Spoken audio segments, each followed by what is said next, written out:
All right, if you're done with blind dates and sick of swiping left, then maybe you should give AI a try. Our next guest is on a mission to build an artificial intelligence matchmaking system that he says can find everyone their perfect match. Let's bring in Jake Kozloski. He is the CEO of Keeper. A lovely backdrop behind you there, Jake. Looks like the dunes of Martha's Vineyard to me. So how does artificial intelligence matching differ from traditional algorithms that dating sites might have, or humans looking at surveys and putting folks together? Certainly. So the traditional dating apps do use AI to a certain extent. What Keeper's doing differently is you can describe any preference you have in a partner completely open-ended in natural language, and our AI can take whatever that is and find somebody who meets all those things. So it's similar to a traditional matchmaker in that way, but it's far more precise, far more efficient, and the result is a far better match. So what is, as far as I understand AI, what you get out is very dependent on what you put in.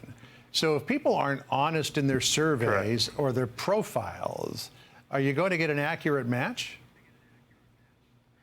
No, that's 100% accurate. If people are dishonest or if they don't take it seriously, then they won't. So far, we've had good results. People have taken it seriously.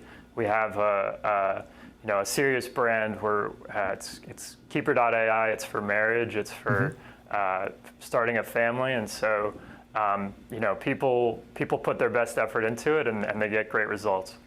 So we here at Fox are always curious to think to find out what real people think about all of this. So we went to the streets of New York City, specifically Bryant Park, and asked folks if they would use an AI-based app for dating. Listen here. I could see people being interested in it. If you don't have a lot of time, just be one less thing to think about. I feel like dating, you gotta be face to face, talk to them. No AI or robot. I wouldn't really trust someone who's not human to make a good judgment, so that's kind of scary. So some folks say they'd be happy to try it. Others say maybe not so much. And some, there were others in there as well that we didn't air who are highly suspicious of AI doing all of this. What do you say to people who are afraid that we're going down the rabbit hole of the Matrix or Terminator and they're trusting their love life to this technology? Fair enough. I appreciate healthy skepticism. The people who I talk to the most about this are our users, and I can tell you that they are thrilled with what we're doing for them. I got another wedding invitation in the mail last week, but it's an early technology, and so I understand why people are going to wait and see how things play out. But I think once we've had a chance to really prove ourselves to everyone, they'll get on board eventually. All right. Well, maybe a lot of people will take the blue pill and stay single, but then there'll be some out there that'll take the red pill and see just how deep the Keeper rabbit hole goes. Jake, good to talk to you. Good luck with things. We'll check back with you.